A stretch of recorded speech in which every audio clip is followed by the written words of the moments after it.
صلوا عليه وسلموا تسليما اللهم صل على محمد وعلى آل محمد كما صليت على إبراهيم وعلى آل إبراهيم إنك حميد مجيد اللهم بارك على محمد وعلى آل محمد كما باركت على إبراهيم وعلى آل إبراهيم إنك حميد مجيد আল্লাহ তাআলার দরবারে অসংখ্য অগণিত শুকরিয়া যে আল্লাহ পাক আমাদেরকে আজকের এই ধারাবাহিক তাফসীর আলোচনা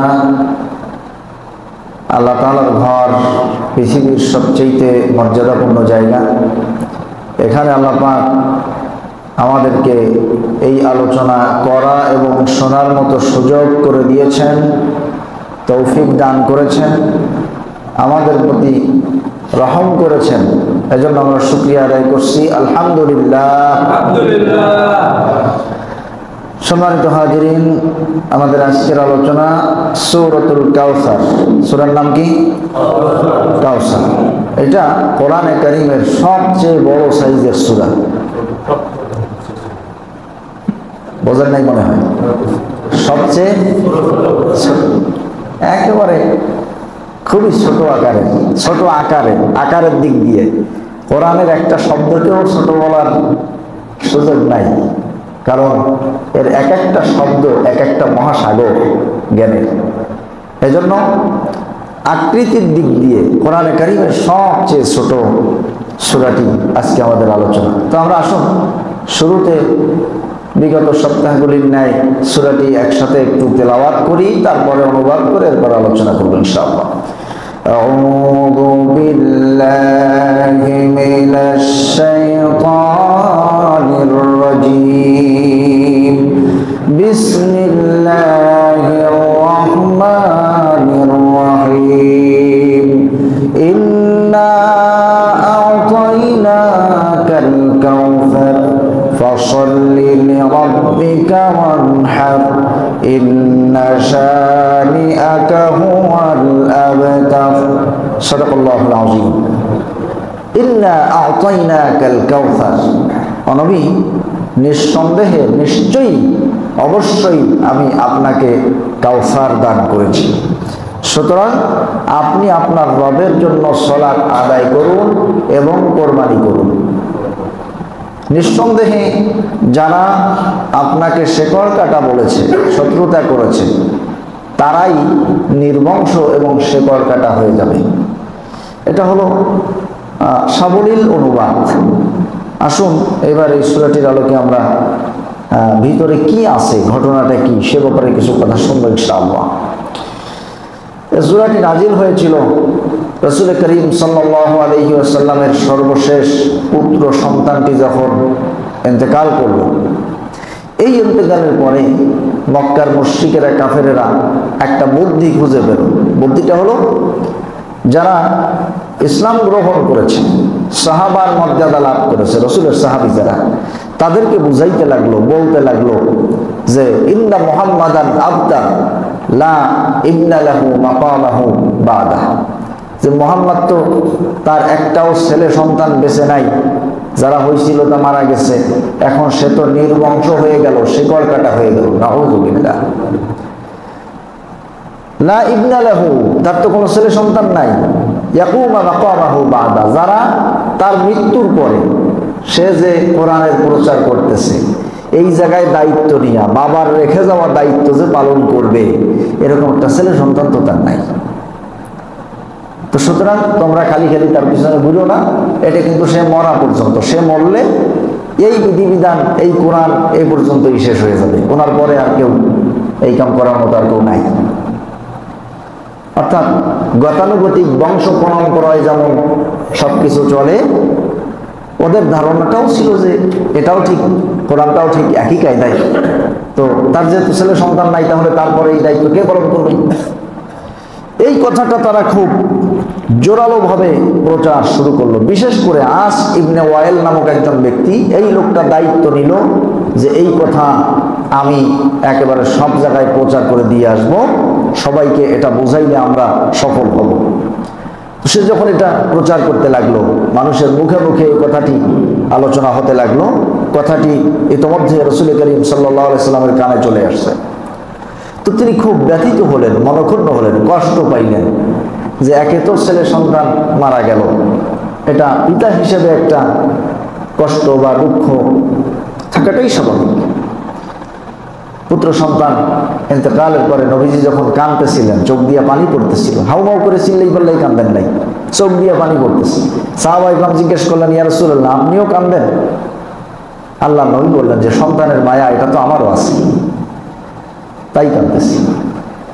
তো যাই হোক, আল্লাহ নবী খুব মন খারাপ, মনক্ষুণ্ণতা তার মধ্যে ঢুকে গেল যে এরা আমার এই সুযোগটা, এই কথাটা এইভাবে প্রচার করতেছে, ইসলামের সাথে এইটারে জড়াই দিল, আমার ছেলে সন্তান বেঁচে নাই তাই। এরকম একটা পরিবেশ চলছে। হঠাৎ করে একদিন তিনি মাথা নিচু করে বসেছিলেন, ওই মজলিসে তিনি মাথা উঁচু করলেন, রফা রাসা, মাথা উঁচু করলেন, মুতাবাসসিমান, একটু হাসতেছেন। সাহাবায়ে কেরাম প্রশ্ন করলেন, লিমা দাহিকতা ইয়া রাসূলুল্লাহ, হাসতেছেন কেন ওগো আল্লাহর রাসূল? আল্লাহ নবী বললেন, উনজিলাত আলাইয়া আনিফান সূরা, এই মুহূর্তে আমার উপরে ছোট্ট একটা সূরা অবতীর্ণ হয়েছে। এরপরে তিনি তেলাওয়াত করলেন এই সূরাটি যথারীতি, আমরা তেলাওয়াত করেছি ইতিপূর্বে।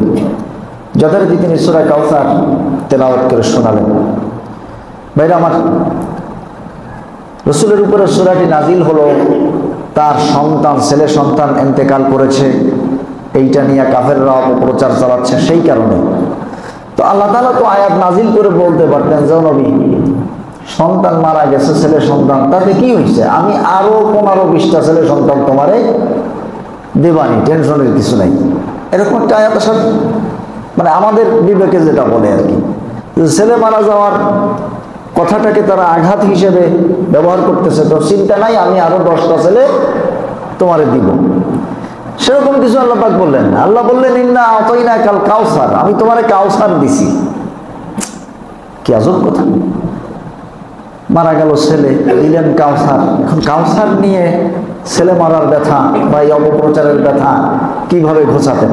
কাউসারটা আসলে কি, কাউসারটা আসলে কি, এইটাই যখন আমরা বুঝবো, তখন এই কাউসার দিয়ে তিনি যে এই ব্যথা কিভাবে মুছবেন সেটাও আমরা বুঝতে পারবো। কাউসার শব্দটি এসেছে কাফির থেকে। কাফির আরবিতে কাফির মানে হলো অনেক, অনেক, মেলা, ব্যাপক, প্রচুর। বলবি তোমার তো শুধু ছেলে সন্তান মারা গেছে, কিন্তু ইহকাল পরকাল মিলাইয়া আমি তোমাকে যা দিয়েছি তা তো কাউসার, তা তো অনেক, তা তো প্রচুর। আমি যে প্রাচুর্যতা তোমাকে দিয়েছি তার সামনে এতটুকু দুঃখ, এটা কোনো দুঃখের মধ্যে পড়ে না। সুবহানাল্লাহ। খবর আসলো কাউসারটা কি? আব্দুল্লাহ ইবনে আব্বাস রাদিয়াল্লাহু তাআলা আনহুমা তিনি বলছেন, আল কাউসার হুয়াল ফাদলুল কাবীর ওয়া রাহমাতুন আযীমুন ফিদ দুনিয়া ওয়াল আখিরাহ।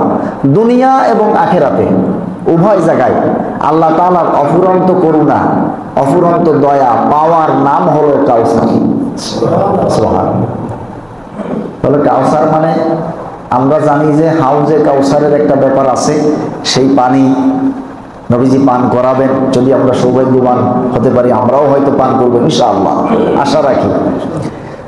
আমরা কাউসার বলতে শুধু ওই হাউজে কাউসারটাই শুনেছি, কিন্তু কাউসার মানে শুধু হাউজে কাউসার না। কাউসার হচ্ছে কাশি, অনেক অনেক কিছুর সমন্বয়ে কাউসার হয়।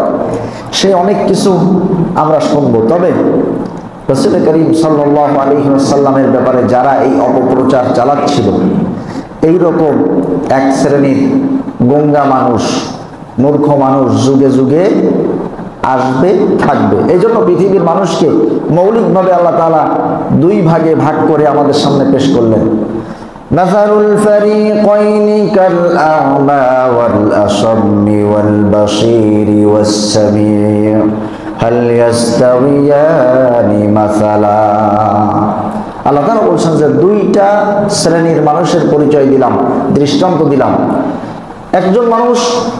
একদল মানুষ যারা আমা, অন্ধ, অল আসাম্মি এবং বধির, কানেও শোনে না, চোখেও দেখে না। আরেক দল মানুষ আল বাসীর ওয়াস সামিয়া, চোখেও দেখে, কানেও শোনে। আল্লাহ তাআলা বলছেন, এবার জিজ্ঞেস করতেছেন, হাল ইয়াস্তাওয়ায়ানি মাসালা, এই দুই প্রকারের লোক কি সমান? না, কখনো সমান নয়। যার চোখ আছে, কানও ভালো আছে, আর যার চোখও নাই, কানও নাই, এই দুই শ্রেণীর মানুষ সমান নয়। এই চোখ কিন্তু জাগতিক চোখ না, কপালের বরাবর নিচে যে চোখ আছে সেটা না, এটাও আল্লাহ কোরআনে বলছেন, فإنها لا تعمى الأبصار ولكن تعمى القلوب التي في الصدور। আল্লাহ পাক বলছেন, فإنها لا تعمى الأبصار, তাদের এই চোখ অন্ধ নয়, ওয়ালাকিন তা'মাল কুলুবুল্লাতী ফিস সুদূর, বরং তাদের কলবের চোখ অন্ধ। ভাইরা আমার, তাদের পরিচয় হলো যখনই আল্লাহ তাআলার কোরআনের উপদেশগুলি বলা হয় তখন তারা খুব রাগান্বিত হয়ে যায়। এই কথাগুলো কেন বললাম? এবার দিয়ে আর কিছু করার মতো নেই, এ করার দরকার কি? আল্লাহ পাক বলছেন, ওয়া ইযা যুকিরাল্লাহু ওয়াহদাহু ইশমাআজ্জাত কুলুবুল্লাযীনা লা ইউমিনুনা বিল আখিরাহ ওয়া ইযা যুকিরাল্লাযীনা মিন দুনিহি ইযা হুম ইস্তাবশিরুন। ওয়া ইযা যুকিরাল্লাহ, যখন আল্লাহর কোরআনে নাযিলকৃত উপদেশ বলা হয়, ওয়াহদাহু ইশমাআজ্জাত কুলুব, তখন তাদের অন্তরের মধ্যে এক ধরনের রাগ, জ্বালাপোড়া, বিরক্তি সৃষ্টি হয়। ওয়াইদা যুকিরাল্লাযীনা মিন দুনিহি, কিন্তু আল্লাহর উপদেশ বাদ দিয়ে অন্য যা কিছু বলা হয়, ইস্তাবশিরুন, তখন আনন্দিত হয়, কোনো ঝামেলা নেই, অসুবিধা নেই। আর ইমানদারদের অবস্থা কি? ইমানদারদের অবস্থা হলো আল্লাহ তাআলার উপদেশ বাণী যখনই তাদের সামনে বলা হয় তখন তাদের অন্তরটা আল্লাহর ভয়ে কেঁপে ওঠে এবং ঈমান বাড়তে থাকে। সুবহানাল্লাহ। ইন্নামাল মুমিনুনাল্লাযীনা ইযা যুকিরাল্লাহু ওয়াজিলাত কুলুবুহুম ওয়া ইযা তুলিয়াত আলাইহিম আয়াতুহু যাদাতুহুম ঈমানা। সূরা আনফাল শুরুর দিকে আল্লাহ পাক বলছেন, ইমানদারদের অবস্থা হলো এদের চোখও ভালো, কানও ভালো, কলবের কান, কলবের চোখ। এই জন্য যখনই আল্লাহ তাআলার উপদেশ বাণী তাদের সামনে বলা হয়, ওয়াজিলাত কুলুবুহুম, অন্তরটা কেঁপে ওঠে মহান রবের ভয়ে, এবং যাদাতুহুম ঈমানা, ঈমান বৃদ্ধি পেতে থাকে। আসুন, ঈমান বাড়া তোমার কথা আমরা শুনবো ইনশাআল্লাহ। তবে সূরা কাউসার, এটা যে নবীকে বেশি কিছু দেওয়া হয়েছে এই ব্যাপারে যে বলে, সেইটার ব্যাপারে আমরা একটু বুঝে আসি। আমি যদি 1 থেকে গুনতে গুনতে যাই তাহলে একক সংখ্যা পাবো 9 পর্যন্ত, নাকি? 1 2 3 4 5 6 7 8 9, এরপরে কিন্তু আর একক সংখ্যা নাই। যখন 1-এর সাথে আর একটা শূন্য বসবে, 2-এর সাথে আর একটা শূন্য বসবে, 3-এর সাথে শূন্য বসবে, তখন এটা দশক সংখ্যা হয়ে যাবে। একক, দশক, শতক, নাকি? তো একক সংখ্যা দিয়ে বেশি কিছু বোঝানো যায় না। যদি বেশি কিছু বোঝাতে হয় তাহলে দশক সংখ্যার কোর্টে যাওয়া লাগে। 1-এর উপরে একটা শূন্য দিলে 10, আরেকটা দিলে 100, আরেকটা দিলে 1000, আরেকটা দিলে 10,000, আরেকটা দিলে 1 লাখ। মানে এখন যত শূন্য দেবেন তত সংখ্যা শুধু বাড়তেই থাকবে। তাহলে বাড়তে গেলে, সংখ্যা বৃদ্ধি করে কিছু বোঝাতে গেলে দশক সংখ্যার ঘরে যাওয়া লাগবে। একক সংখ্যা দিয়ে 9-এর উপরে হবে না। কথাটা কি বুঝছেন আপনারা ভালো করে? এইবার আসেন, সূরা কাউসার, আল্লাহ তাআলা যে নবীকে বেশি কিছু দিয়েছেন সেইটা দশক সংখ্যার একটা কারিশমা দিয়ে বুঝাইয়া দিলেন। সূরা কাউসারের প্রত্যেকটা আয়াতে 10টি করে অক্ষর আছে। সুবহানাল্লাহ। অর্থাৎ নো রিপিট, মানে রিপিট করা যাবে না। যেমন ধরেন আলিফ যদি 2 বার থাকে তাহলে একবারই ধরতে হবে, কারণ আলিফ তো একটাই অক্ষর। 2 বার হলে তো আলিফ 2টা হয় না, আলিফ একই আলিফ। এরকম ইন্না, আলিফ একটা, নুন একটা, এরপরে আইন একটা, ত একটা, এইভাবে একটা অক্ষর যে কয়বারই থাকুক এক একটা অক্ষর এক একবার নিবেন এক একটা আয়াত থেকে, তাহলে প্রত্যেকটা আয়াতে অক্ষর হবে 10টা, দশক সংখ্যা। মানে বেশি বোঝাতে গেলে যে দশক সংখ্যা লাগে, সেই দশক সংখ্যার কারিশমা দিয়ে আল্লাহ তাআলা সূরা কাউসারকে ঘিরে দিয়েছেন। সুবহানাল্লাহ। এরপরে এই সূরার প্রত্যেক আয়াতের শেষে র অক্ষরটি আছে, র, ইন্না আ'তাইনাকাল কাউসার, র, ফাসাল্লি লিরাব্বিকা ওয়ানহার, র, ইন্না শানিয়াকা হুয়াল আবতার। এই র অক্ষরটা আরবি বর্ণমালার 10 নম্বর অক্ষর। সুবহানাল্লাহ। এরপর এই সূরার দ্বিতীয় আয়াতে ফাসাল্লি লিরাব্বিকা ওয়ানহার, কোরবানি করো, কোরবানি করার কথা বলা হয়েছে। আমরা কোরবানি করি জিলহজ মাসের কয় তারিখে? মাশাআল্লাহ। এখানে যে কোরবানির কথা বলা হলো সেটাও জিলহজ মাসের 10 তারিখ। এরপরে র দিয়ে, এই র অক্ষর দিয়ে কোরআনে সূরা শেষ হয়েছে, মানে একেবারে শেষের অক্ষরটা র। এইরকম সূরা আছে কোরআনে 10টা। সুবহানাল্লাহ। একটা হলো সূরা মায়েদা, আর একটা সূরা হজ, আর একটা সূরা শুআরা, আর একটা লোকমান, আর একটা কমার, আর একটা মুমতাহিনা, আর একটা হলো সূরা কদর, ইন্না আনজালনাহু ফি লাইলাতিল কদর, আর একটা হলো সূরা আদিয়াত, আর একটা হলো সূরা আসর, আর একটা আপনাদের ভাগে পড়ছে ইন্না লিল্লাহি ওয়া ইন্না ইলাইহি রাজিউন। এত সময় কি কইলাম? 10টা সূরা র দিয়ে শেষ হয়েছে, তার 9টা আমি কইছি, আর একটা আপনাদের ভাগে ফেলাইছি। আরে আজকের দা কাউসার, এই 10টি সূরা র অক্ষর দিয়ে শেষ হয়েছে। এরকম সূরাও কোরআনে 10টা, 10টা, দশক সংখ্যা। দেখেন সূরা কাউসারে যে আল্লাহ নবীকে বেশি কিছু দিছেন এইটার ইঙ্গিত দিলেন, তো বেশি কিছু হতে গেলে তো দশক সংখ্যার ঘরে যাওয়া লাগে। সেই দশক সংখ্যার কারিশমা দিয়ে আল্লাহ পাক এই সূরাটাকে ঘিরে রেখেছেন। আবার এই সূরাটা শুরু হয়েছে আলিফ দিয়ে, ইন্না, আলিফ জের ই, ইন্না আ'তাইনা। এই আলিফ অক্ষরটাও এই সূরার মধ্যে আছে মোট 10 বার। সুবহানাল্লাহ, সুবহানাল্লাহ। আল্লাহ যে বেশি কিছু দিছেন নবীকে সেটা বোঝানোর জন্য দশক সংখ্যার কারিশমা দিয়ে একটা সূরা দিয়ে বললেন, ও নবী মন খারাপ করো না, আমি তোমাকে এহকাল পরকাল জড়াইয়া অনেক কিছু দিছি, কাউসার দিছি, কাউসার। এই যে অনেক কিছু দিলেন, সেই কাউসারের মধ্যে ওই কিয়ামতের মাঠের হাউদে কাউসার একটা, এটাও কাউসারের অন্তর্ভুক্ত, কিন্তু ওইটাই সম্পূর্ণ কাউসার না, ওটা কাউসারের একটা অংশ মাত্র। এরপরে আসেন আল্লাহ তাআলা নবী করিম সাল্লাল্লাহু আলাইহি ওয়াসাল্লামকে কাউসার হিসেবে মানে বেশি কি দিয়েছেন, বেশি যে দিলেন এহকালে পরকালে কি দিলেন এক একটা করে আমরা শুনবো। এক নাম্বার হলো পুত্র সন্তান বেঁচে নাই, ওরা বলছে যে এরপরে ওনার উপরে যে কিতাব নাজিল হয়েছে এইটা প্রচার করার আর কেউ থাকবে না, ছেলে নাই তো করবে কিনা, বাপের কাজ করবে কে? আল্লাহ তাআলা বললেন, আন-নাবিয়্যু আওলা বিল মুমিনিনা মিন আনফুসিহিম ওয়া আজওয়াজুহু উম্মাহাতুহুম। পৃথিবীর সমস্ত ঈমানদারদেরকে আমি ঘোষণা দিয়ে দিলাম যে তারা আমার নবীকে তাদের নিজের জীবনের চাইতে বেশি ভালোবাসবে। সুবহানাল্লাহ। ওয়া আজওয়াজুহু উম্মাহাতুহুম, আর নবীর স্ত্রীরা হবে ঈমানদারদের মায়ের মর্যাদায়। নবীর স্ত্রীরা যদি আমাদের মা হন, তাহলে রাসূলুল্লাহ সাল্লাল্লাহু আলাইহি ওয়াসাল্লাম আমাদের কোন জায়গায় মর্যাদায়? পিতার মর্যাদায়। তাহলে সন্তান মারা গেছে 3টা, আল্লাহ পাক বলতেছেন যে তোমার সন্তান আসবে লক্ষ লক্ষ পৃথিবীতে, অসংখ্য অগণিত সন্তান আসবে যারা তোমার উপরে নাযিলকৃত এই বিধান, ওরা তো বলতেছে যে তোমার পরে এইটার প্রচার করবে কে মানুষের কাছে, আর কেউ থাকবে না, নাই কেউ। এইটা লক্ষ লক্ষ মানুষ তোমার সন্তান, যোগ্য সন্তানের দায়িত্ব নিয়ে তারা প্রচার করবে। 1 নম্বর পুরস্কার কাউসারের। এরকম 17-18টা পুরস্কারের কথা মুফাসসিরিন ইকরাম বলেছেন, আমি সবগুলো বলতে যাব না।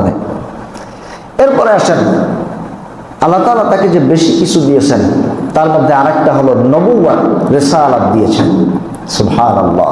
শুধু রিসালাত দেন নাই, সমস্ত রাসূলদের সর্দার আল্লাহ পাক তাকে বানিয়েছেন। সুবহানাল্লাহ। আমি জুমায় বলছিলাম না যে সব নবী রাসূল এবং ইতিপূর্বের সমস্ত মানুষের শিক্ষক আমার নবী? বলছিলাম না, মনে নেই? যারা ছিলেন না, অনেকে তো যেহেতু আমাদের এখানে জুমা হয়তো পড়তে পারেন না, বিভিন্ন মসজিদের দায়িত্বে আছেন বা বিভিন্ন এরিয়ার লোক এসে পারেন না, হয়তো তাফসিরে আসেন ধারাবাহিকে, তো তাদের জানার জন্য আমি আরেকবার একটু ঘটনাটা বলি যে আমার নবী যে সবার শিক্ষক সেটা ওনারা একটু যেহেতু শুনতে পারেননি জুমায়। রূহের জগতে আমরা যখন ছিলাম তখন সব রূহকে, যেখানে সমস্ত নবী রাসূল আমরা অর্থাৎ আদম আলাইহিস সালাম থেকে কিয়ামত পর্যন্ত যত মানুষ এসেছিল, আছে, আসবে, সব রূহকে আল্লাহ তাআলা এক যোগে জিজ্ঞেস করলেন যে আমি কি তোমাদের রব না? আল্লাহ রাব্বুল আলামিনের প্রশ্নের জবাব কেউ দিচ্ছে না। আল্লাহ পাক 70 বছর তাদেরকে আগুনের সেক দিলেন, আবার প্রশ্ন করলেন, কোনো জবাব এলো না, আবার আগুনের সেক দিলেন। এরপরে যখন প্রশ্ন করলেন, সর্বপ্রথম আমার নবীর রূহ থেকে জবাব এলো ক্বালু বালা। আমার নবী আগে বলেছিলেন বালা, এরপরে বাদ বাকি সবাই নবীজির কাছ থেকে শুনে তারপরে বলেছিলেন বালা, অবশ্যই আপনি আমাদের রব। তাহলে আল্লাহকে যে রব হিসেবে সবাই স্বীকৃতি দিলেন, এইটা তারা শিখলো কার কাছ থেকে? আমার নবীর কাছ থেকে শিখলো। সেই হিসেবে তিনি সব নবীদেরও শিক্ষক, সব উম্মতের শিক্ষক, কিয়ামত পর্যন্ত যত মানুষ আসবে সবার শিক্ষক। শুধুমাত্র তাই নয়, আমার নবী সবার শিক্ষক শুধু নয়, আল্লাহ পাক বলছেন যত নবী রাসূল আমি পাঠিয়েছি সব নবী রাসূলদের নেতা হিসেবে আমি তোমাকে মর্যাদা দিয়ে দিলাম। সবার নেতা তুমি, সবার নেতা। এই জন্য ইব্রাহিম আলাইহিস সালাম সম্পর্কে একটা কথা আপনারা অনেকেই ওয়াজে শুনছেন যে ইব্রাহিম আলাইহিস সালামের উপাধি খলিলুল্লাহ, কোরআনেও আসছে ওয়াত্তাখাযাল্লাহু ইব্রাহিমা খলিলা। আল্লাহ ইব্রাহিমকে খলিল হিসেবে গ্রহণ করছেন। খলিল মানে বন্ধু, খলিল মানে বন্ধু। আর মুহাম্মদ সাল্লাল্লাহু আলাইহি ওয়াসাল্লাম হলো হাবিবুল্লাহ। হাবিব মানেও বন্ধু, খলিল মানেও বন্ধু, হাবিব মানেও বন্ধু। এখন দুই বন্ধুত্বের মধ্যে একটু তফাৎ আছে। সেই তফাৎটা হলো খলিল যে বন্ধু, সেই বন্ধু হলো যিনি খলিল, তিনি তার আর এক বন্ধুর জন্য জীবন উৎসর্গ করতে মরিয়া হয়ে থাকেন। ওই বন্ধুকে খুশি করার জন্য তিনি সবকিছু করতে রাজি হন বা সবকিছু করার জন্য উনি নিজেকে প্রস্তুত রাখেন। আর হাবিব যিনি, সেই বন্ধু হলো এমন বন্ধু যে যিনি হাবিব, তার জন্য ওই বন্ধু তাকে খুশি করার জন্য কখন কি করতে হবে সেইটা করার জন্য তিনি রেডি থাকেন। সুবহানাল্লাহ। তাহলে বন্ধুত্বের জায়গায়ও একটা তফাৎ আছে কিনা? ইব্রাহিম আলাইহিস সালাম আল্লাহর জন্য সবকিছু করতে প্রস্তুত, আর আল্লাহ তাআলা আমার নবীকে খুশি করার জন্য সবকিছু করতে প্রস্তুত। এটা হলো বন্ধুত্বের পরিভাষার ব্যবধান, হাবিবুল্লাহ আর খলিলুল্লাহ।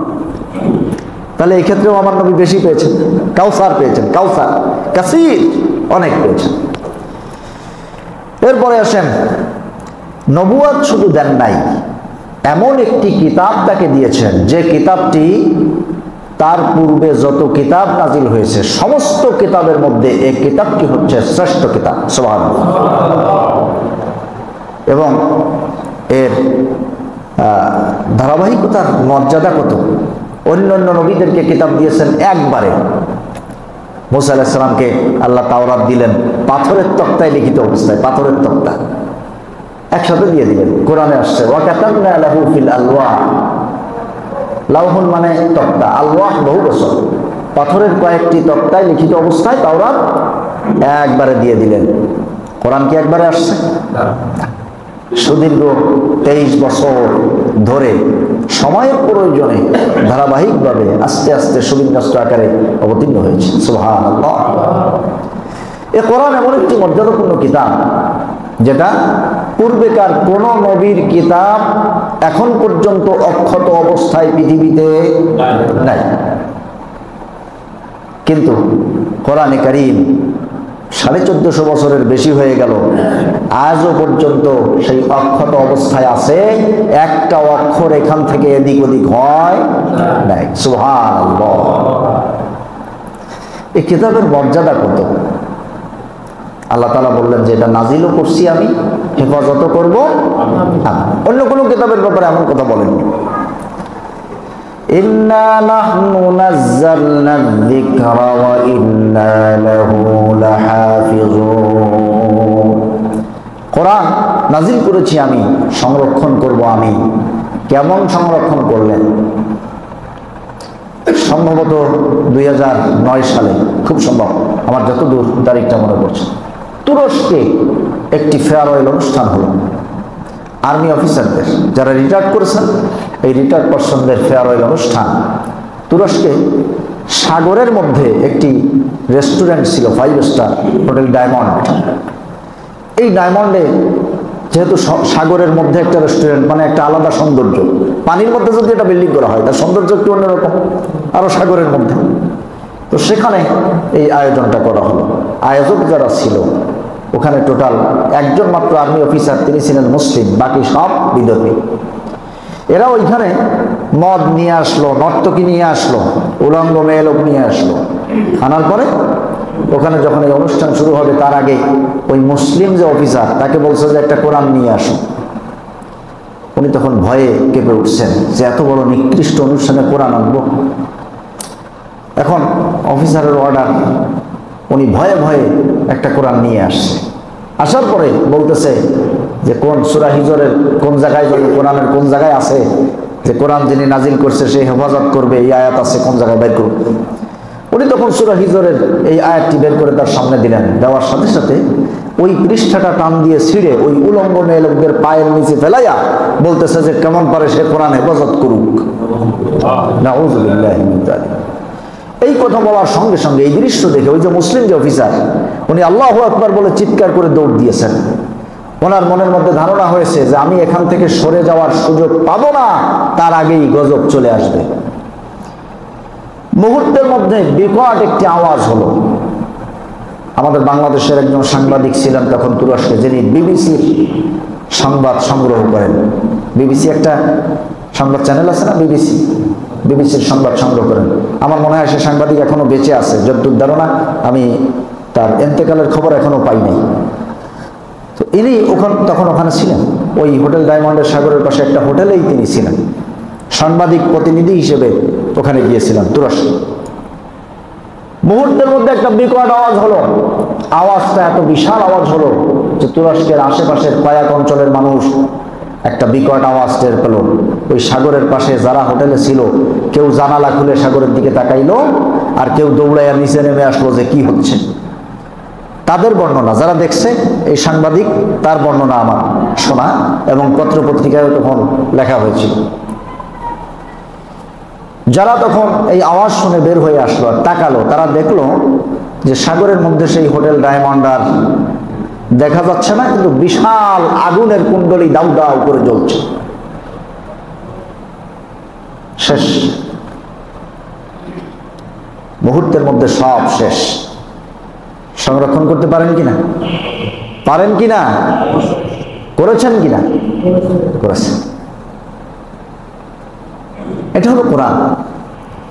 এই কোরআনের আরো একটা আলাদা বৈশিষ্ট্য হলো, অন্য অন্য যে কিতাবগুলি আল্লাহ তাআলা নবীদেরকে দিয়েছেন সেগুলি হলো কিতাব, কিতাবুল্লাহ।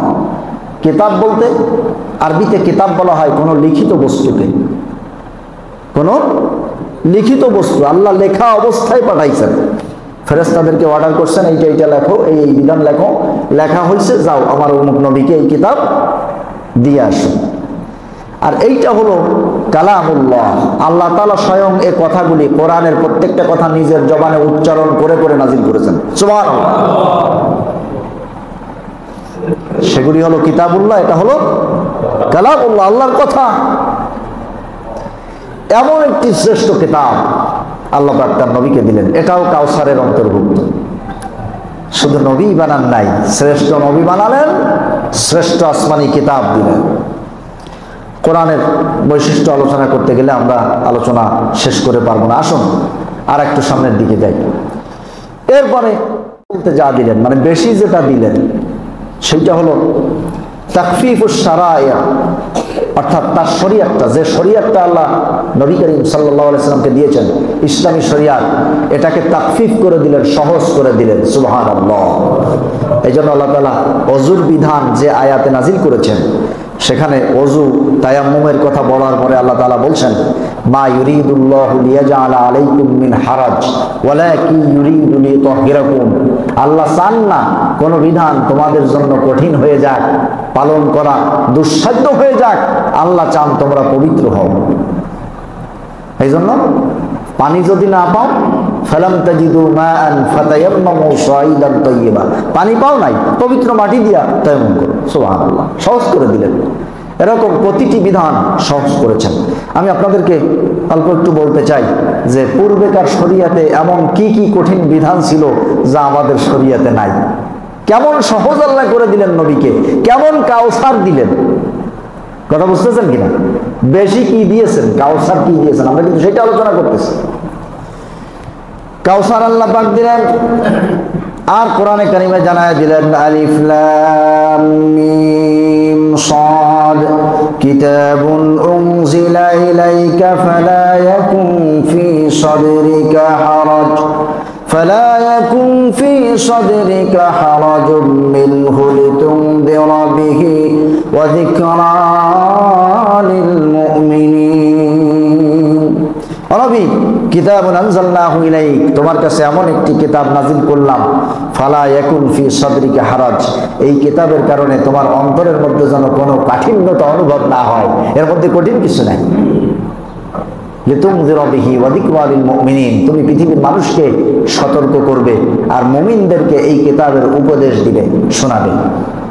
ভাইরা আমার, পূর্বেকার বিধান ছিল, যেমন বনি ইসরাইলের যে শরিয়াত ছিল আগেরকার কিতাবের, সেই শরিয়াতের বিধান ছিল কাপড়ের কোনো জায়গায় যদি নাপাকি লাগে, নাপাক কোনো কিছু লাগে, অপবিত্র হয়ে যায়, তাহলে ওই অংশ কেটে ফেলে দিতে হবে।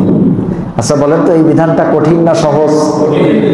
আমাদেরও যদি কাপড়ে কোনো কিছু লাগলে এরকম কাইটে ফেলাই দেওয়া লাগতো, তাহলে কি এই বিধান আমরা মানতে?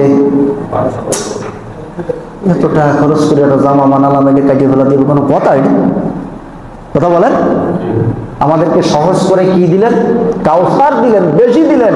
মানে আমাদেরকে তো সহজ করলেন, এইটাই তো আমরা বেশি পাইছি তাদের চেয়ে। আমাদেরকে দিলেন, অপবিত্রতা লেগেছে, ধুয়ে ফেলো, শেষ। সুবহানাল্লাহ, ধুয়ে ফেলো, কেটে ফেলাই দেওয়া লাগবে না, ধুয়ে ফেলো।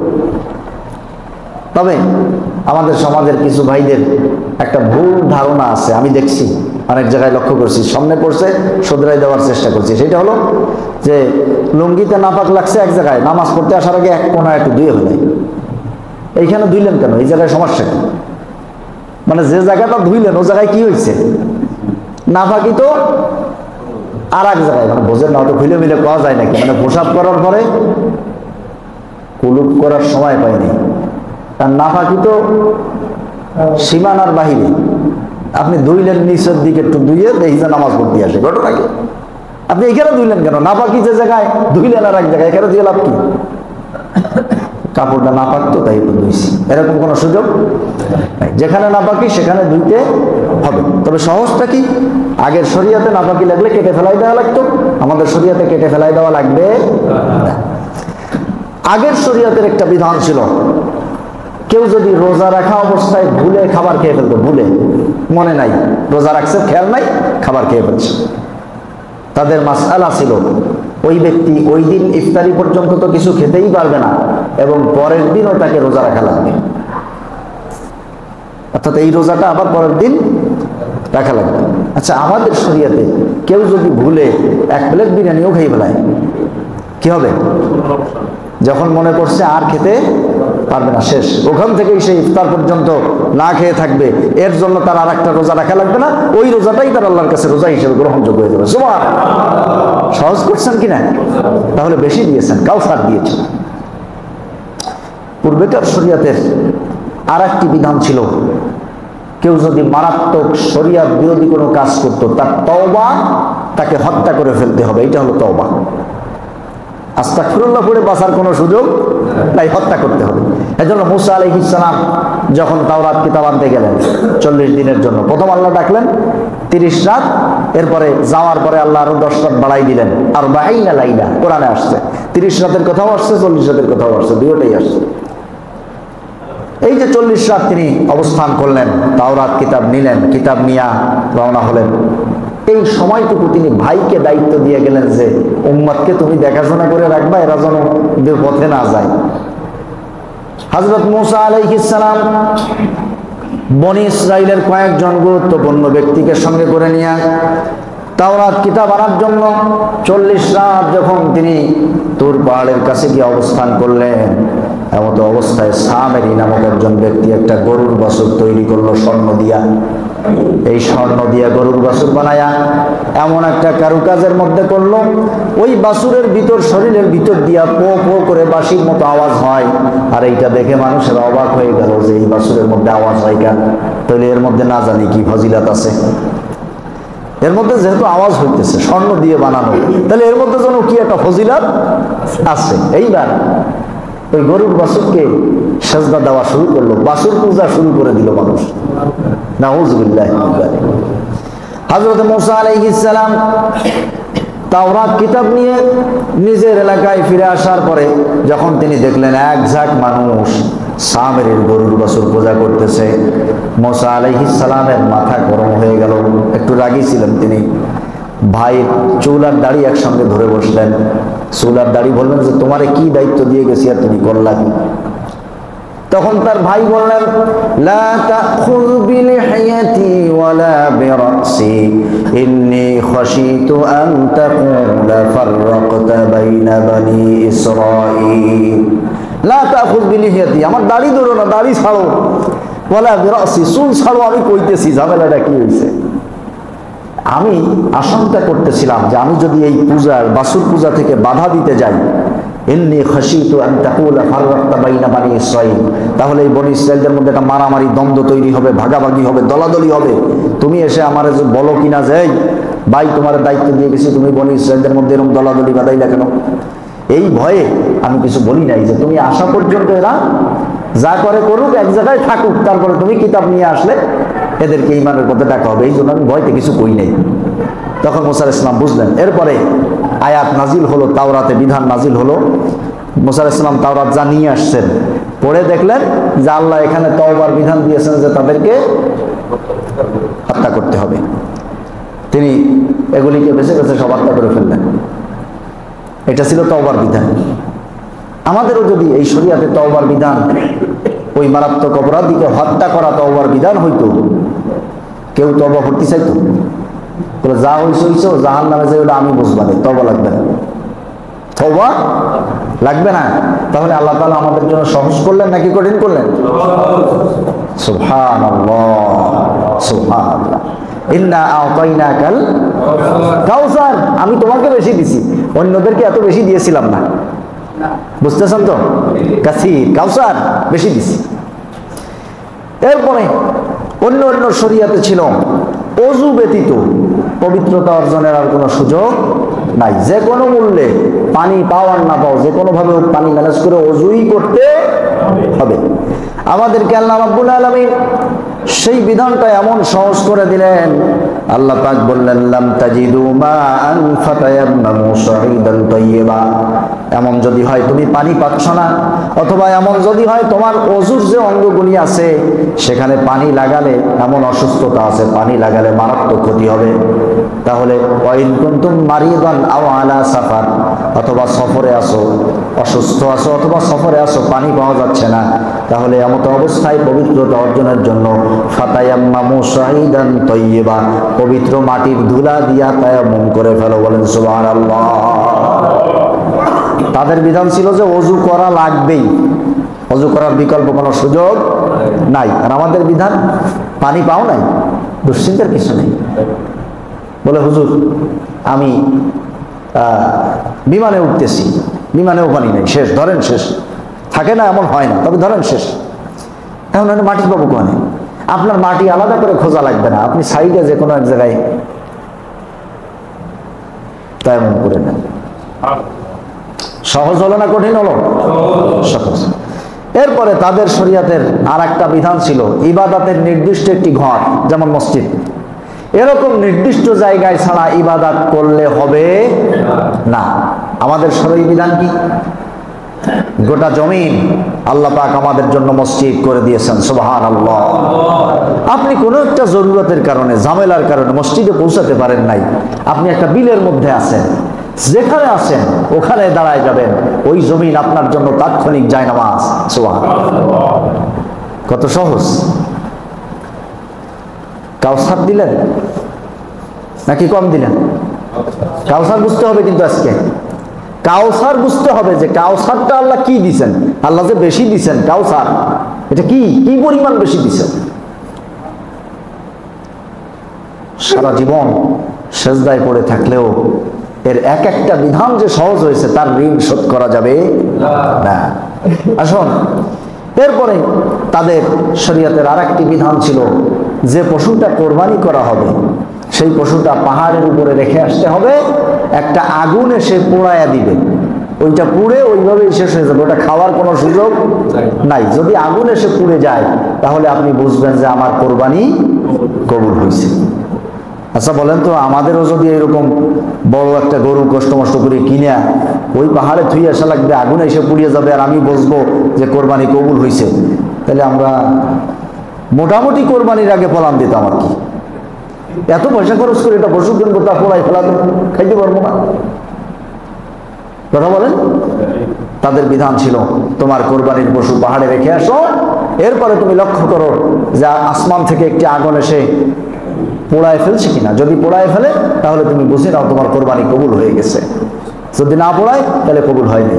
আমাদেরটা এরকম দেখার কোনো সুযোগ নাই, কিন্তু খাওয়ার সুযোগ আছে। সুবহানাল্লাহ, সহজ করলেন, বেশি দিলেন আমাদেরকে। ওদেরকে খাইতে দিলেন না, আমাদেরকে খাইতে সুযোগ দিলেন। তবে কাউসার দিয়েছেন, কাউসার দিয়েছেন, বেশি দিয়েছেন। ভাইরা আমার, এরকম করে বিভিন্ন বিধান আল্লাহ তাআলা আমাদের জন্য অনেক সহজ করে দিয়েছেন, যা পূর্বেকার নবীদের শরীয়তে এত সহজ ছিল না। এটাও নবী করিম সাল্লাল্লাহু আলাইহি ওয়াসাল্লামের কাউসারের একটি অন্তর্ভুক্ত। এরপরে আসেন, আমরা যে মূল কাউসার হিসেবে যেটা চিনি, হাউজে কাউসার। কিয়ামতের ময়দানে কঠিন মুসিবতের সময় সূর্যের কঠিন তাপে মানুষ যখন হাই হুতাশ করতে থাকবে, হাসরের ময়দানে এক ফোঁটা বিন্দু মাত্র ছিটে ফোঁটা কোনো পানির কোনো গন্ধ থাকবে না। এমন কঠিন অবস্থার মধ্যে আল্লাহর নবী তার উম্মতদেরকে বেছে বেছে এমন একটি হাউস থেকে পানি পান করাবেন, ওই পানি একবার পান করার পরে মাঝখানে যত হাজার বছর দেরি হোক না কেন, জান্নাতে যাওয়ার আগে আর তার পানির পিপাসা লাগবে না। এই যে হাউজে কাউসার, এটাও কাউসারের মধ্যে একটা। এই হাউজে কাউসারের মাতব্বরি একমাত্র আমার নবীর হাতে থাকবে, সুবহানাল্লাহ, আর কোন নবীর হাতে থাকবে না।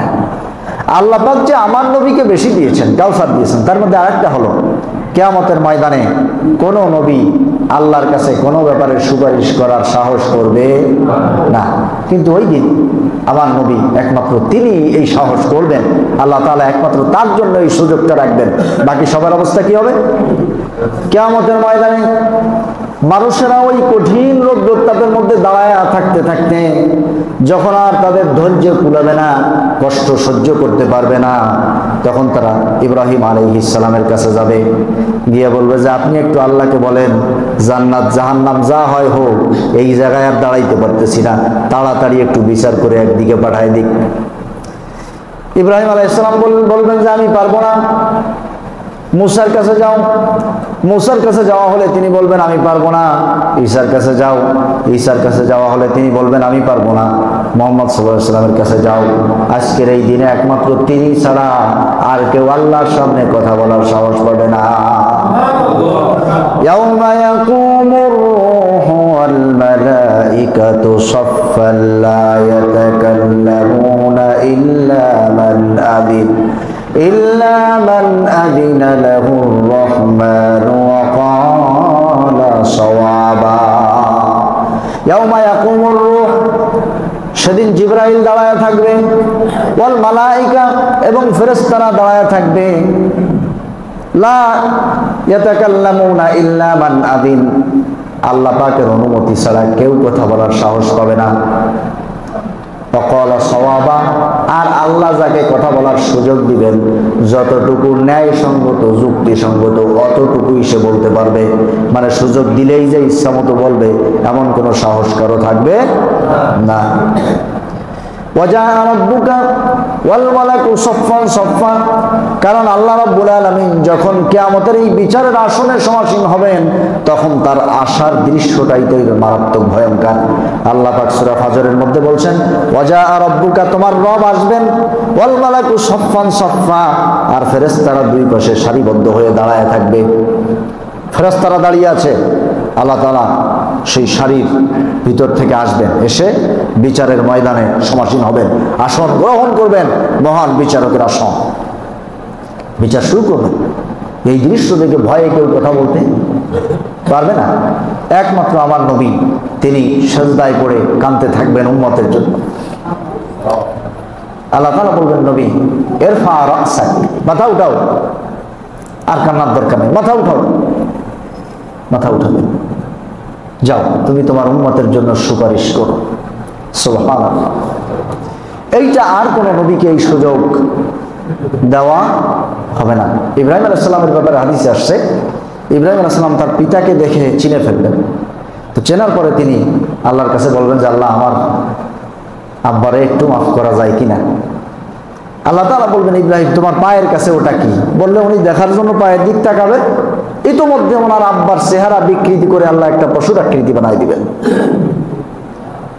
এরপরে ইব্রাহিম আলাইহিস সালাম এই কথাটা ভুলেই যাবে যে আমার আব্বার জন্য সুপারিশ করা লাগবে বা আব্বা ছিল, এই কথাটা সে ভুলেই যাবে। আল্লাহ তাআলা তার দৃষ্টি আর একদিক ঘুরাই দিয়া পিতাকে মানুষের আকৃতি থেকে পশুর আকৃতি বানাই দিবেন। তাহলে তার সুপারিশও তার পিতার জন্য গ্রহণ করা হবে না, হবে না। অথচ ইব্রাহিম আলাইহিস সালামের মর্যাদা কত! আল্লাহ নবী বলছেন আল্লাহ তাআলা যত জান্নাতি বান্দা বান্দীদেরকে জান্নাতি পোশাক পরাবেন, সর্বপ্রথম এই পোশাক পরানো হবে ইব্রাহিম আলাইহিস সালামকে। সুবহানাল্লাহ। সর্বপ্রথম জান্নাতি পোশাক তিনি পরবেন। এইখানে রাসূল সাল্লাল্লাহু আলাইহি ওয়াসাল্লামের চাইতে তার মর্যাদার অংশটা একটু আলাদা। তিলকার রাসূলু ফাদ্দালনা বা'দাহুম আলা বা'দ, আল্লাহ বলছেন এই রাসূলদেরকে এক একজনকে আমি এক এক কায়দায় মর্যাদা দান করেছি। এরপরে আসেন আল্লাহ তাআলা নবীকে যে বেশি দিয়েছেন, কাউসার দিয়েছেন, তার একটা হলো মাকামান মাহমুদ। কোরআনে আসছে মাকামান মাহমুদা, নবী তোমাকে প্রশংসিত একটা মাকাম, একটা চেয়ার, স্পেশাল চেয়ার তোমাকে দান করা হবে। সেই চেয়ারটাও আল্লাহ তাআলা কিয়ামতের ময়দানে নবীকে সেই চেয়ারে বসতে দিবেন, ওই রকম চেয়ার আর কারো জন্য থাকবে না। সুবহানাল্লাহ। কাউসার হিসেবে আর কি দিয়েছেন? কাউসার হিসেবে আরো দিয়েছেন আল্লাহ তাআলা নবীজির নাম, সুনাম এত বেশি ছড়ায়া দিয়েছেন যে পৃথিবীতে আমার নবীর নাম যত বেশি আলোচনা হচ্ছে, এত বেশি আলোচনা আর কোন নবীর নাম হচ্ছে না। আন্নাহু রুফিআতিদ যিকর, আল্লাহ কোরআনে বলছেন ওয়ারাফা'না লাকা যিকরাক, তোমার স্মরণ, তোমার জিকির, তোমার সুনাম আমি সুউচ্চ করে দিয়েছি, সমুন্নত করেছি। এটাও কাউসারের মধ্যে একটা, তোমাকে যে আমি বেশি দিছি সেটা তার মধ্যে এটাও একটা, যে আমি তোমার নাম সর্বত্র ছড়িয়ে দিয়েছি। এমনকি পূর্বেকার সব নবীদের কিতাবে আমার নবীর নাম আল্লাহ জানিয়ে দিয়েছেন, এটাও তার মধ্যে একটা। কিন্তু পূর্বের সব নবীর নাম আমাদের কিতাবে আল্লাহ দেন নাই, কিন্তু আমার নবীর নাম পূর্বের সব কিতাবে দিয়েছেন। তাহলে এই মর্যাদাটাও তিনি একটু বেশি পেয়েছেন, কাউসার পেয়েছেন। এক আয়াত কোটি কোটি কি বেলা হয়ে যায় নাকি? তা করবে এটা আয়াত তো আরো দুটো ছিল। এবার আসেন বেশি আরো কি দিলেন, বেশি আরো দিলেন, সেটা হলো আল্লাহ তাআলা এমন একটি মর্যাদা দিলেন যে আল্লাহর সাথে কেউ যদি ভালোবাসার সম্পর্ক স্থাপন করতে চায়, মাঝখানে নবীজির ইত্তেবা, নবীজির অনুসরণকে আল্লাহ শর্ত হিসেবে নবীকে সামনে আগায় দিলেন। জুমায় বলছিলাম আপনাদেরকে, قل إن كنتم تحبون الله فاتبعوني يحببكم الله। নবী, যারা আমি আল্লাহকে ভালোবাসতে চাই তাদেরকে বলো যে ফাত্তাবিউনি, তোমরা আমার অনুসরণ করো। যদি নবীর অনুসরণ করো, ইউহিব্বুকুমুল্লাহ, আল্লাহ খুশি হয়ে তোমাদেরকে ভালোবাসবেন। সুবহানাল্লাহ। এই মর্যাদাটা আল্লাহ তাআলা শুধুমাত্র আমার নবীকেই বেশি দিয়েছেন। ভাইরা আমার, এরপরে মুজিজা, আমরা এই যে বিগত বেশ কয়েকদিন ধরে মাগরিবে নবীজির মুজিজা বেশ কিছু কথা আমরা শুনেছি, তবে সব কিন্তু আমরা শুনিনি। এছাড়াও অনেক মুজিজার ঘটনা রাসূলের জীবনে আছে, আমরা অল্প কিছু শুনেছি, বেশি শুনি নাই। কোন নবী বা কোন রাসূলের জীবনে এত মুজিজা নাই। সুবহানাল্লাহ। শুধুমাত্র মুসা আলাইহিস সালামের মুজিজার সংখ্যা একটু বেশি, তাও 9টা। কয়টা? 9টা। আল্লাহ কোরআনে বলছেন, ওয়ালাকাদ আতাইনা মুসা তিসআ আয়াতিন বাইয়িনাত। মুসাকে আমি স্পষ্ট 9টা মুজিজা দিয়েছিলাম। কোরআনে আসছে সূরা বনী ইসরাঈলের একেবারে শেষের দিকে 15 নম্বর পারা 11 নম্বর সাফা, হেফজে কোরআনের একেবারে প্রথম আয়াত। 9টি মুজিজা। এছাড়া সব নবীদের মুজিজা 1টা 2টা এরকম, আমার নবীর মুজিজা এ পর্যন্ত কোরআন হাদিস ঘেটাঘেটি করলে, পড়াশোনা করলে যা পাওয়া যায়, তাতে প্রায় 3000 মুজিজা আমার নবীর জীবনে সংঘটিত হয়েছিল। সুবহানাল্লাহ। এটাও কাউসার। এটা কি? বেশি দিয়েছেন, কাসির দিয়েছেন। ভাইরা আমার, এবার আসেন, কাউসার সম্পর্কে আর কথা বাড়ানো যাবে না, ঘড়ি আমাদেরকে বলতেছে। অথবা আমি যদি শুধু কাউসার নিয়েই আজকে শেষ করি, আপনারা ভাববেন যে হুজুর মনে হয় এই কাউসার ছাড়া আর কিছু পারে না। তাই জন্য কাউসারের মোটামুটি একটা 4 ঘন্টা লাগবে। মাশাআল্লাহ। যাক, তাও তো ভাই অন্তত একটা সময় আন্দাজ করছে যে সংক্ষিপ্তভাবে শুনতে গেলেও অন্তত ঘন্টা 4 সময়ের দরকার। যাই হোক, আসুন আমরা যতটুকু সময় আছে এর ভিতরেই আমরা সংক্ষেপে শেষ করব ইনশাআল্লাহ। এবার আল্লাহ পাক বললেন যে তোমাকে যে আমি কাউসার দিলাম, এত কিছু দিলাম, এজন্য খুশি হয়ে ফাসাল্লি লিরাব্বিকা, তুমি তোমার রবের জন্য সালাত আদায় করো। মজার পয়েন্ট কিন্তু এইখানে, রবের জন্য সালাত আদায় করো। এখন আমাদের যারা বেনামাজি ভাই বোনেরা আছেন, ফজরের সময় উঠলে বোঝা যায় গোটা পৃথিবীটা মনে হয় যে মরুভূমি। যদি এই অঞ্চলে 200 ঘর থাকে, হয়তো 10টা ঘর থেকে মানুষ ফজরের জন্য ওঠে। আর যদি 10,000 ঘর থাকে, তার মধ্যে হয়তো 2টা ঘর বা 3টা ঘর থেকে তাহাজ্জুদের জন্য ওঠে। আমি তাহাজ্জুদের চাপ আপনাদেরকে দিতে রাজি না, ওটা বাদ দেন। ফজরটা তো ছেড়ে দেওয়ার কোনো সুযোগ নাই। যারা নামাজ পড়ে না, আমি তাদের উদ্দেশ্যে বলতে চাই, আপনারা বলতে পারেন যে আল্লাহ তো নবীকে কাউসার দিছে, অনেক কিছু দিছে, আমারে কি দিছে? আমি যে ফাসাল্লি লিরাব্বিকার, আল্লাহর রবের জন্য যে নামাজ পড়বো, আমার দিছে কি আল্লাহ? কথা কি বুঝতে পারছেন? আমার কাছে এক ছেলে অভিযোগ করতেছে তার বাবার ব্যাপারে, বয়স্ক, সংসারাদি হয়ে গেছে। আমি শুনলাম যে সে তার বাবার সঙ্গে খুব দুর্ব্যবহার করে। আমি বললাম যে এটা ঠিক না, মা বাবা এটা খুব সেন্সিটিভ জায়গা। কোরআনে কারিমে 3টি আয়াত জোড়ায় জোড়ায় নাজিল হয়েছে, তার মধ্যে একটা হলো আনিশকুরলি ওয়ালি ওয়ালিদাইক। আল্লাহ বলছেন আমার এবং তোমার মা বাবার শুকর করো, একসাথে জোড়া। আনিশকুরলি ওয়ালি ওয়ালিদাইক, এই 3টি আয়াত যে জোড়ায় জোড়ায় নাজিল হয়েছে, তার মধ্যে একটা হলো আল্লাহ বলছেন আমার এবং তোমার মা বাবার শুকর করো, কৃতজ্ঞ হও। সে আমারে বলতেছে যে আমার বাপ আমার জন্য কি করছে।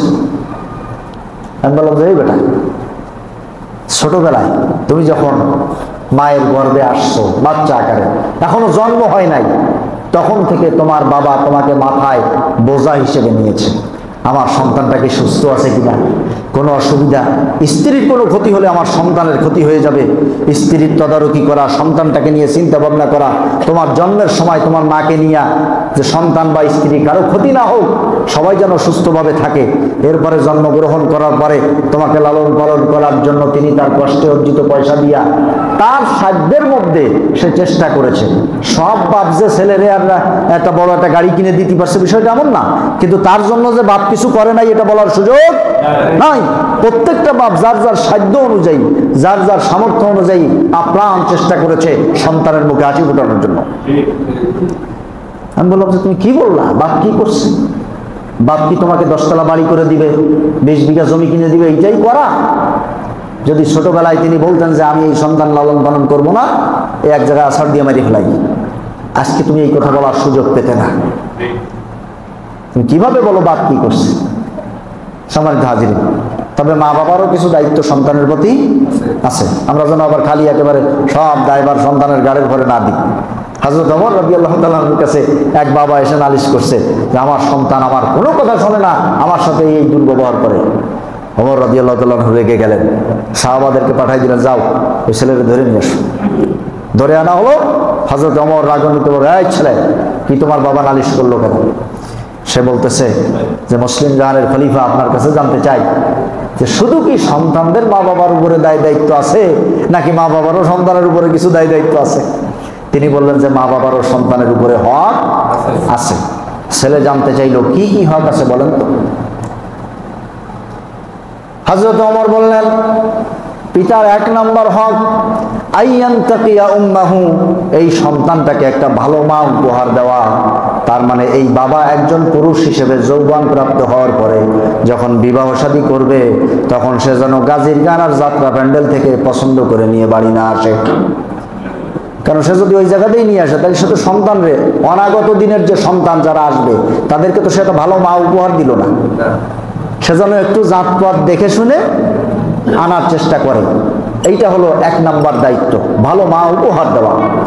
2 নম্বর দায়িত্ব হলো আইয়ুহসিনা ইসমাহু, জন্মের পরে সন্তানের একটা ভালো নাম রাখা, বল্টু বল্টু সল্টু এইগুলো না রাখা, ভালো সুন্দর একটা নাম, অর্থপূর্ণ একটা নাম রাখা। এরপরে 3য় দায়িত্ব হলো আইয়ুআল্লিমাহুল কিতাব, আল্লাহর কিতাব সন্তানকে শিক্ষা দেওয়া। ওই ছেলেটা বলতেছে যে মুসলিম জাহানের খলিফা, এই 3টার একটাও আমার বাবা আমার জন্য করে নাই। সে তার মায়ের ব্যাপারে খুব জঘন্য একটা নালিশ ওমর রাদিয়াল্লাহু তাআলার কাছে করলো যে আমার মা এরকম। এরপরে বললো যে আমার বাবা আমার নাম রেখেছে খনফসা। খনফসা শব্দের অর্থ হলো চামচিকা। ওই যে রাত্রে যে কিসকিস করে যে সুসা ইন্দুর দৌড়ায়, ছেলের নাম রাখছে সুসা। এখানেও সে খেয়ানত করেছে। এরপরে ছেলে বলছে যে লাম ইউআল্লিমানি হারফাম মিন কিতাবিল্লাহ, আল্লাহর কিতাবের একটা অক্ষর আমাকে শিখায় নাই আমার মা বাবা। হযরত ওমর এইবার ঘুরে গেছে, হ্যাঁ মিয়া, নালিশ করতে আইছো, তুমি তো ওর সাথে বেশি খেয়ানত করেছো, তুমি তার সাথে যে খেয়ানতটা করলে, এখন তুমি তার কাছ থেকে এসে ভালো কিছু আশা করো কেন? আল্লাহর কিতাব শিখাইলা না, একটা সুন্দর নাম রাখলা না, একটা ভালো মা তাকে উপহার দিলা না, তাহলে মানুষ হবে কেমনে? এখন যে ব্যবহারগুলি সে করতেছে, এটা তো তুমি তাকে দিয়ে করাচ্ছ। আল্লাহু আকবার। বিচার কি হলো? ঘুরে গেল। কথা কি বুঝতে পারছেন? তবে তারপরেও আমি বলবো, আমরা যারা সন্তান আছি, আমি বলবো আমরা কিন্তু, আমার মা বাবা যদি আমার সাথে দুর্ব্যবহারও করেন, আমি আমার মা বাবার কাছে কিন্তু ঋণী। আমি আমার মা বাবার কাছে ঋণী। এই জন্য আমরা চেষ্টা করব যে আমার মা বাবা যদি আমার সাথে খারাপ আচরণ করেনও, আমি অন্তত মা বাবার ক্ষেত্রে আমি যেন আল্লাহর কাছে আসামি না হই, সে আসামি হয় হোক, চেষ্টা করব। কারণ এই জায়গাটা খুবই সেন্সিটিভ জায়গা। আমি একজন সাহাবার ঘটনা আপনাদেরকে শোনাই। আল্লাহ নবীর সাহাবা হযরতে আলকামা রাদিয়াল্লাহু তাআলা আনহু, এই সাহাবা তিনি যখন মৃত্যু সজ্জায়, নবী করিম সাল্লাল্লাহু আলাইহি ওয়াসাল্লাম 3 জন সাহাবাকে পাঠিয়ে দিলেন, যাও আমার আলকামাকে কালেমা পড়াও। 3 জন সাহাবা চলে গেলেন। হযরত আলকামাকে কালেমা পড়ানোর জন্য বারবার চেষ্টা করতেছেন, সে মুখে কালেমা উচ্চারণ করতে পারতেছে না। নবীজির কাছে যখন খবর গেল, তিনি বললেন যে খোঁজ নাও তার মা বাবা কেউ বেঁচে আছে কিনা। খোঁজ নেওয়া হলো, তার মা বেঁচে আছে। আল্লাহর নবী বললেন, মাকে খবর দাও, আমার কথা বলো। মাকে খবর দেওয়ার পর তিনি চলে আসলেন। নবীজি জিজ্ঞাসা করলেন, আপনার সন্তান আলকামা কেমন? সে বললেন যে আমার সন্তান অত্যন্ত ভালো।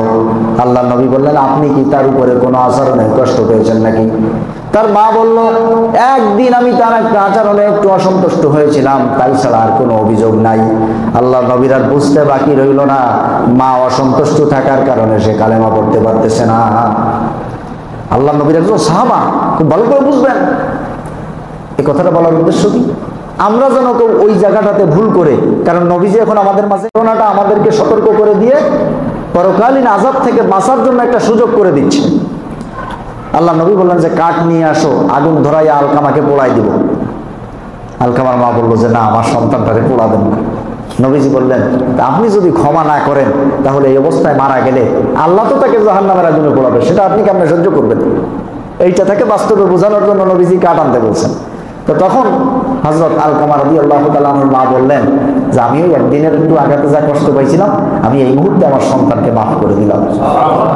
যখনই মা এই ঘোষণা দিল, নবীজি টের পেলেন আলকামা ঘরের ভিতর থেকে জোরে জোরে কালেমা পড়তেছে। সুবহানাল্লাহ। এই জন্য আমাদের মা বাবা একটু বেকায়দা হতে পারে, সবাই মা বাবা যে একেবারে খুব ভালো বা ধার্মিক বা সবই এরকম নাও হতে পারে। আমি সন্তান হিসেবে, যেমন আমি একজন সন্তান হিসেবে আমরা বলবো যে মা বাবা আমার সাথে যা করে করুক, সে আল্লাহর কাছে আসামি হবে। আমি আসামি হইতে রাজি, আমি সব সহ্য করে আমি তার সাথে তার হক আদায় করে দেবো। ভাইরা আমার, তাহলে আসুন এখন আমরা যদি বলি যে আল্লাহ তুমি আমারে কি দিলা, এই কথা কইতে যেয়ে তো এত কথা, যে আল্লাহ তুমি আমারে কি দিলা যে আমি তোমার জন্য সালাত আদায় করব, নামাজ পড়বো। এক নম্বরে আসেন, আল্লাহ তাআলা যে আমাদেরকে মানুষ হিসেবে পৃথিবীতে আসার সুযোগ দিচ্ছেন, এইটা আল্লাহ যদি সুযোগ না দিতেন, কারো বাপের ক্ষমতা ছিল আমারে মানুষ হিসেবে আনার, তাহলে আর কি চাই? আর চাওয়ার আছে কি?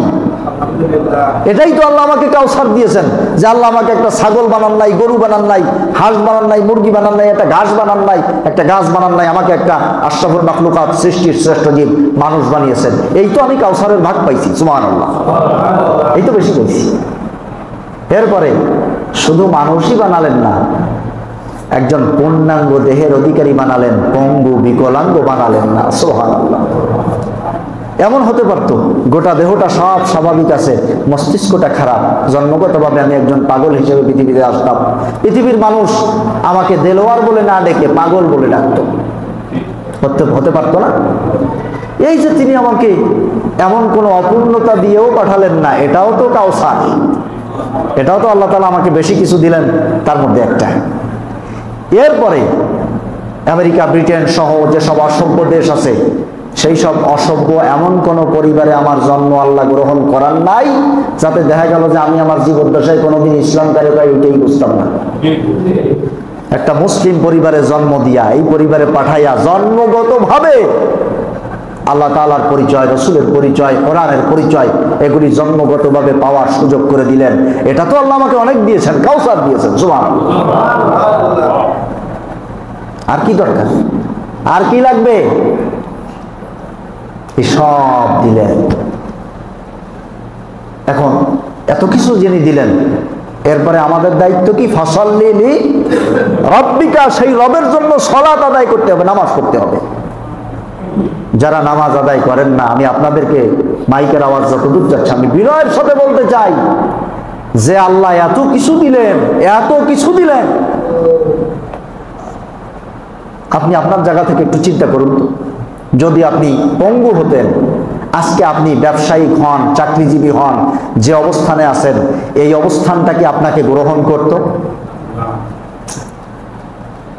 আপনার স্ত্রী, আজকে যিনি স্ত্রী হিসেবে আপনার পাশে থেকে জীবনের সুখ দুঃখের অংশীদার হলেন, আপনি পঙ্গু হলে তিনি কি আপনার সাথে বিবাহ বসতে রাজি হতো? দেন নাই? কি দেন নাই? সব দিয়েছেন, আমরা চোখ খুলে দেখি না।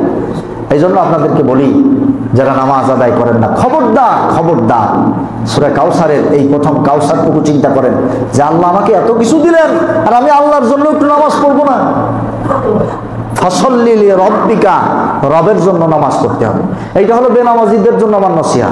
আর নামাজিদের জন্য ফাসাল্লি লিরাব্বিকার নসিহা হলো রবের জন্য যে নামাজটুকু পড়তেছেন সেটা যেন রবের খুশি মতো হয়, তার মধ্যে যেন তাড়াহুড়া, ভীতি, ব্যস্ততা, হুলস্থুল না থাকে। নামাজটা যেন রবের জন্য হয়, রবের জন্য। লিরাব্বিকা, রবের জন্য কেমন হবে? ধরেন খুলনার যিনি ডিসি, আপনি যদি তার অফিসে ঢোকেন, তার কাছে কোনো কাজে, তাহলে সেখানে আপনি বিনয়, ভদ্রতা, নম্রতা, সভ্যতা এর যতটুকু দেখানো যায় সর্বাত্মক চেষ্টা করবেন না? আমিও যদি যাই চেষ্টা করবো কিনা? তো একজন একটা জেলার দায়িত্ব, একটা জেলার দায়িত্ব মাত্র, তাও স্থায়ী না। যে কোনো সময় তিনি বদলি হয়ে যেতে পারেন, যে কোনো সময় তিনি মারা যেতে পারেন। এই জায়গাটায় তিনি যুগ যুগ ধরে স্থায়ী না।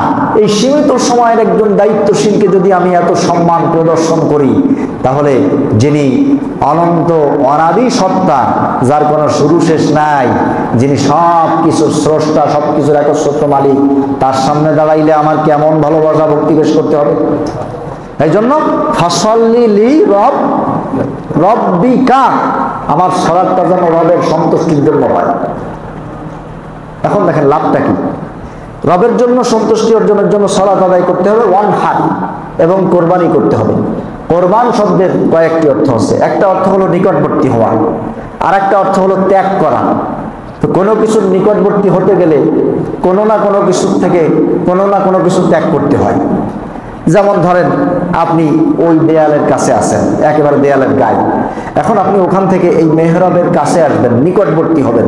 তাহলে ওখান থেকে যখন আপনি এই মেহরাবের নিকটবর্তী হওয়ার জন্য আগায় আসবেন, তখন ওই দেয়ালটা আপনার থেকে ত্যাগ হয়ে যাবে না, দূরে সরে যাবে না? তাহলে কোনো কিছুর কাছে যেতে গেলে কোনো কিছুর থেকে দূরত্ব তৈরি হয়ে যায়, একটার থেকে দূরে যায় আর একটার কাছে যেতে হয়। এটা হলো কোরবানি। মুফাসসিরিন একরাম বলছেন যে আল্লাহ তাআলা যেহেতু আমাদেরকে এত কিছু দিয়েছেন, আমাদেরকে শুধু মুসলিমই বানান নাই, নবীদের সর্দার শ্রেষ্ঠ নবীর উম্মত বানিয়েছেন, যেই নবীর উম্মত হওয়ার জন্য আগের নবীরা পর্যন্ত আল্লাহর কাছে দরখাস্ত করেছেন। এটাও কি কাউসার না? অবশ্যই কাউসার। এরকম অনেক জিনিস আল্লাহ দিয়েছেন। সেজন্য আল্লাহ পাক বলছেন যে তোমাদেরকে আমি এত কিছু দিলাম, তোমরা আমার জন্য সালাত আদায় করো, নামাজ পড়ো, আর ওয়ানহার কুরবানি করো তোমরা মানুষের জন্য। কোরবানি মানুষের জন্য। এই কোরবানি মানে শুধু পশু কোরবানি না, মানুষের সেবায়, মানুষের খেদমতে, মানুষের বিপদ আপদে, মানুষের বোঝা বহন করায়, সব ক্ষেত্রে এই ত্যাগ স্বীকার, এই কোরবানি করবা। কেন? লিরাব্বিকা। কেন? লিরাব্বিকা, রবের জন্য। তাহলে নামাজ আদায় করবো রবের জন্য, কোরবানি করব সৃষ্টি জগতের জন্য, কিন্তু সন্তুষ্টি অর্জনের আকাঙ্ক্ষা থাকবে কার? আল্লাহ। আমি মানুষের জন্য যে কোরবানি করতেছি, ত্যাগ স্বীকার করতেছি, সেটা আল্লাহর সন্তুষ্টির জন্য। কারণ আল্লাহ আমাকে অনেক কিছু দিয়েছেন, তাই আমি করতেছি। যদি আমাকে না দিতেন আমার করার সুযোগ ছিল না, দিয়েছেন তাই করছি। তাহলে কাউসারের দুটি দাবি আমাদের উপরে। কাউসারের, সূরা কাউসারের দুইটা দাবি। একটা হলো গোটা জীবনটাকে ভাগ করে নিতে হবে সৃষ্টি জগতের সেবায় আর স্রষ্টার কাছে মাথা নত করাই। সৃষ্টি জগতের সেবায় যে আমরা বের হব, সেটাও কিন্তু স্রষ্টার কাছে মাথা নত করেই বের হচ্ছে। কারণ কেন করতেছি? আল্লাহ সন্তুষ্টির জন্য। তা আল্লাহ বললেন সল্লি লিরাব্বিকা ওয়ানহার, রবের জন্য সালাত আদায় করে সৃষ্টি জগতের সেবায় কোরবানির জন্য বের হয়ে যাও, কোরবানি করো, ত্যাগ স্বীকার করো। এইটা যদি আমরা করি, এই দুইটা যদি আমরা করি, তাহলে আমাদের লাভ কি? আল্লাহ বলছেন নবীর যেমন শত্রু ছিল, নবীর সাথে যেমন শত্রুতাই হয়েছে, তোমাদেরও জীবন চলার ক্ষেত্রে শত্রুতা থাকবে, শত্রুতা হবে। তবে লাভ হলো তুমি যদি এই দুইটাই পালন করো, কোরবানিও করো, ত্যাগ স্বীকারও করো, আবার নামাজও আদায় করো, তাহলে তোমার সাথে যারা শত্রুতাই করবে, ইন্না শানি আকা হুয়াল আবতার, এক সময় ইতিহাস থেকে তারা মুছে যাবে, কিন্তু তুমি মরার পরেও যুগ যুগ ধরে মানুষের মুখে তোমার আলোচনা বজায় থাকবে। সুবহানাল্লাহ। আপনি একটু হিসাব করে দেখেন, যে যেমন কোরবানি করেছে তার স্মরণ পৃথিবীর মানুষের কাছে তেমন আছে। ইমাম বুখারী আমাদের আত্মীয়, সম্পর্কে বিয়েই নাকি, তাই বাড়ির পাশে বাড়ি। ইমাম বুখারীর বাড়ি আমাকে বাড়ির পাশে না, কথা কয় না, মহা মুসিবত। পানি আছে? পানি খাবেন নাকি সবাই? ইমাম বুখারী বলেন, মুসলিম বলেন, এই যে হাদিসের কিতাবগুলি যারা লিখেছেন, তাফসির যারা লিখেছেন, এরা কেউ কি আমাদের আত্মীয় স্বজন বা বাড়ির পাশে বা এক ইউনিয়নের বাড়ি এরকম নাকি? তাদেরকে আমরা ভালোবাসি কিনা?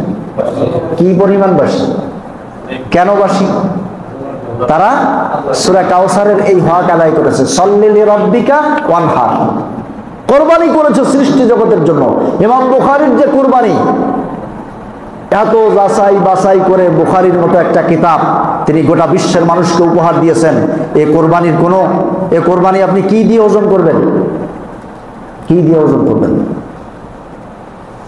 শুধু বুখারীর ক্ষেত্রে নয়, এরকম আপনি দেখেন বহু ইতিহাসে স্মরণীয় মানুষ আছেন যারা তাদের কোরবানিটা আল্লাহর জন্য এত বেশি হয়েছে, এজন্য আল্লাহ খুশি হয়ে তাদেরকে দেখা গেল যে তার সাথে যারা শত্রুতাই করছে তাদের নাম গন্ধ ইতিহাসে নাই। ইমাম আবু হানিফা, তাকে যারা নির্যাতন করে হত্যা করলো, বা একেবারে জীবনটাকে শেষ পর্যায়ে এসে তাকে একেবারে চাপে ফেলে একদম কঠিন পরিস্থিতির সম্মুখীন করলো, তাদের কারো নাম আমরা জানিও না। আচ্ছা, আপনারা আমাকে একটু বলবেন, এই পৃথিবীতে কোনো একজন চরম বেনামাজি, ইসলামের কিচ্ছু মানে না, সে তার সন্তানের নাম আবু জাহেল রাখছে, আবু লাহাব রাখছে? রাখে নাই। তাহলে ইন্না শানিয়াকা হুয়াল আবতার, নবী তোমাকে যারা নির্বংশ বলতেছে ওরা নির্বংশ হয়ে যাবে, তুমি থাকবে ইতিহাসের পাতায় মাথার চূড়ায় যুগ যুগ ধরে। নবীর মতো আমরাও যদি সল্লিলি রাব্বিকা ওয়ানহার দায়িত্ব পালন করতে পারি, তাহলে আল্লাহ তাআলা আমাদেরকেও সম্মানের জায়গায়, আমাদের পরবর্তী ইতিহাসের পাতায় আল্লাহ উঠাই দিবেন। মানুষ আমাদেরকে শ্রদ্ধার সাথে স্মরণ করবে, দোয়া করবে। আল্লাহ দোয়া শিখাই দিয়েছেন না? 28 নম্বর পারা, পূর্বেকার যারা ইমানদার চলে গেছেন তাদের জন্য আল্লাহ দোয়া শিখাই দিয়েছেন। রব্বানা ইগফির লানা ওয়া লিইখওয়ানিনা আল্লাযীনা সাবাকুনা বিল ঈমান, আয় আল্লাহ আমাদের পূর্বে ঈমানদার যারা, ঈমানের পথে যারা বিদায় নিয়েছে, আল্লাহ তাদের সবাইকে তুমি maaf করে দাও। ওয়ালা তাজআল ফি কুলুবিনা গিল্লাল লিল্লাযীনা আমানু, আর ঈমানদার যারা বেঁচে আছে সেই ঈমানদারদের জন্য কারোর প্রতি যেন আমার মনের মধ্যে কোনো ধরনের গিল, কোনো ধরনের জন্য হিংসা বিদ্বেষ রাগারাগি কোনো ঈমানদারের জন্য যেন আমার মনের মধ্যে না হয়। আল্লাহ আমার মনটাকে তুমি সেইভাবে পরিষ্কার করে দাও। কিন্তু আমরা করি না, প্রতিনিয়ত করা উচিত। ভাইরা আমার, যাই হোক, সূরা কাউসার সংক্ষিপ্ত আকারে আমরা যতটুকু শুনলাম, যেহেতু সময় একেবারে শেষ, আজানের সময় হয়ে গেছে, আমরা আজকের এই আলোচনা থেকে বুঝলাম যে আল্লাহ তাআলা আমাদেরকে অনেক কিছু দিয়েছেন। আল্লাহ আমাদেরকে একটু মুখ দিয়ে স্বীকার করেন, আল্লাহ আমাদেরকে অনেক কিছু দিয়েছেন। এই যে আল্লাহ আমাদেরকে এত কিছু দিলেন, এইটার জন্য আমাদের উপরে দুইটা দায়িত্ব আছে। সেইটা হলো, যিনি দিলেন তার সন্তুষ্টির জন্য নামাজ আদায় করব, তার সন্তুষ্টির জন্য গোটা সৃষ্টি জগতের সেবা আমরা আমাদের সাধ্য অনুযায়ী করব, যতটুকু আমার সাধ্যে কুলায় সাধ্য অনুযায়ী করব ইনশাআল্লাহ। এই দুটি যদি আমরা করতে পারি, তাহলে আল্লাহ যে কাউসার আমাদেরকে দিছেন, বেশি দিছেন, এইটা শুধু দুনিয়া না, আমাদেরকে পরকালেও এরকম বেশি দিয়া, কাউসার দিয়া আল্লাহ আমাদেরকে পরকালে জান্নাতবাসী করবেন। সুবহানাল্লাহ। আল্লাহ তাআলা যেন এই কাউসারের হক আদায় করে আমাদেরকে একসঙ্গে জান্নাতে বসবাস করার সুযোগ দেন, বলুন আমিন। আসসালামু আলাইকুম ওয়া রাহমাতুল্লাহ।